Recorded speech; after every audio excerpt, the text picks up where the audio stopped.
आज हम corn ball बनाएंगे जो खाने में बहुत स्वादिष्ट बनते हैं। इसे हम टमाटर सॉस के साथ खा सकते हैं, चिल्ली सॉस के साथ खा सकते हैं, ऐसे भी खा सकते हैं।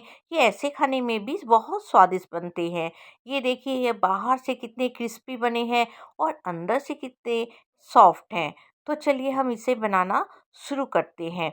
इसके लिए हमने 2 देसी भुट्टे लिए थे, जिसे हम छील लेंगे। दोनों भुट्टों को हम अच्छे से छील लेंगे।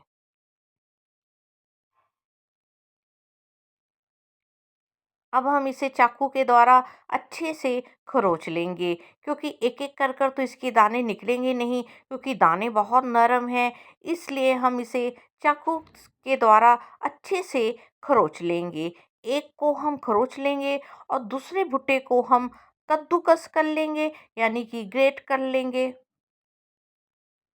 ताकि एक के दाने थोड़े मोटे रहे और एक के दाने थोड़े पतले रहे। इसलिए हमने एक को कद्दूकस किया है और एक को हमने खरोंचा है। दोनों को हमने अच्छे से कर लिया है।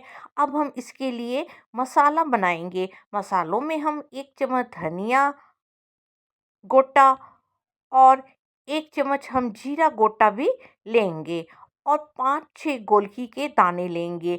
ये सबको हम दरदरा पीसेंगे, ताकि जब हम खाएँगे तो ये मुँह में आएँगे, धनिया और जीरा तो बहुत स्वादिष्ट लगते हैं। इसलिए हम इसे दरदरा ही पीसेंगे। अब हम भुट्टा का एक्स्ट्रा पानी निकाल देंगे, थोड़ा दबा-दबा कर, ताकि जितना भी पानी एक्स्ट्रा है वो निकल जाए।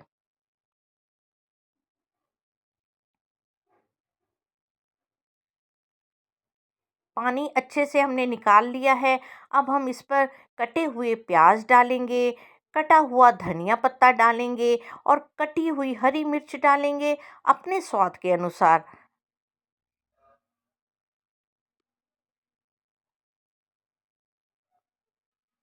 और पीसा हुआ दरदरा वाला मसाला भी अब हम इस पर डाल देंगे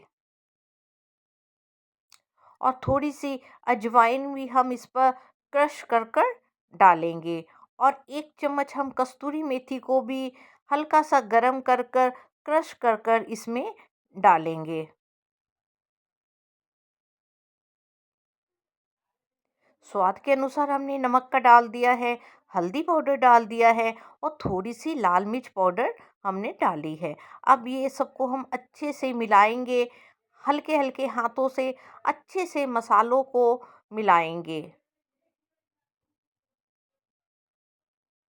अब हमने एक उबला हुआ आलू भी इस पर ग्रेट कर कर डाला है। आलू हमने छोटे साइज का बॉईल किया था। अब हम इसे भी अच्छे से मिला लेंगे, आलू को भी। अब हम इस पर बेसन मिलाएंगे। बेसन मिलाएंगे और थोड़ा थोड़ा कर कर बेसन मिलाएंगे अच्छे से। पानी हम एकदम नहीं डालेंगे, क्योंकि पानी डालने की हमें आवश्यकता ही नहीं है। इस तरह से अच्छे से बेसन मिला लेंगे। एक अच्छा सा डो तैयार हो गया है और इसे हम 10 मिनट के लिए थोड़ा रख देंगे।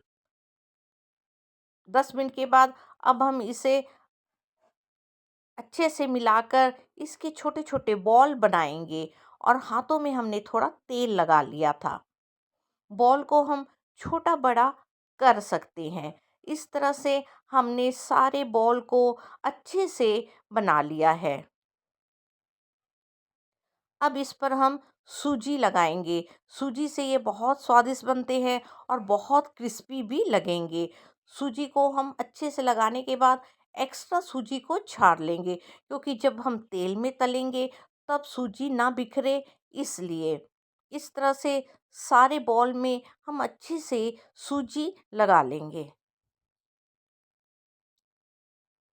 अब हमने कढ़ाई चढ़ा दी है और तेल गरम रखा है। अभी हमने हाई में फ्लेम रखी है, ताकि तेल अच्छे से गरम हो जाए।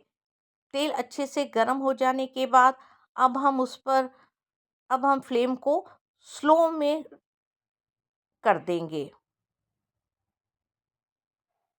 फ्लेम हमने स्लो कर दी है। अब एक-एक कर कर हम इस पर बॉल डालेंगे। हम ज़्यादा नहीं डालेंगे, उतने ही बॉल डालेंगे जितना आसानी से तले जाएं और हम इसे आसानी से पलट भी सकें। इस तरह से अच्छे से इसे तलेंगे। इसे हम गोल्डन ब्राउन कलर कर कर तलेंगे ताकि ये खाने में स्वादिष्ट लगे और क्रिस्पी भी बने। अब हम फ्लेम को मीडियम में कर देंगे। इस तरह से इसे हम अच्छे से तलेंगे, अच्छे से गोल्डन ब्राउन कलर कर कर तलेंगे। इस तरह से ये अच्छे से तले गए हैं, इसे अब हम निकाल लेंगे। बाकी को भी हम अच्छे से तल लेंगे। हमारी कॉर्न बॉल की रेसिपी बनकर तैयार हो गई है। आपको यदि ये रेसिपी पसंद आती है तो इसे लाइक कीजिए, शेयर कीजिए और सब्सक्राइब कीजिए।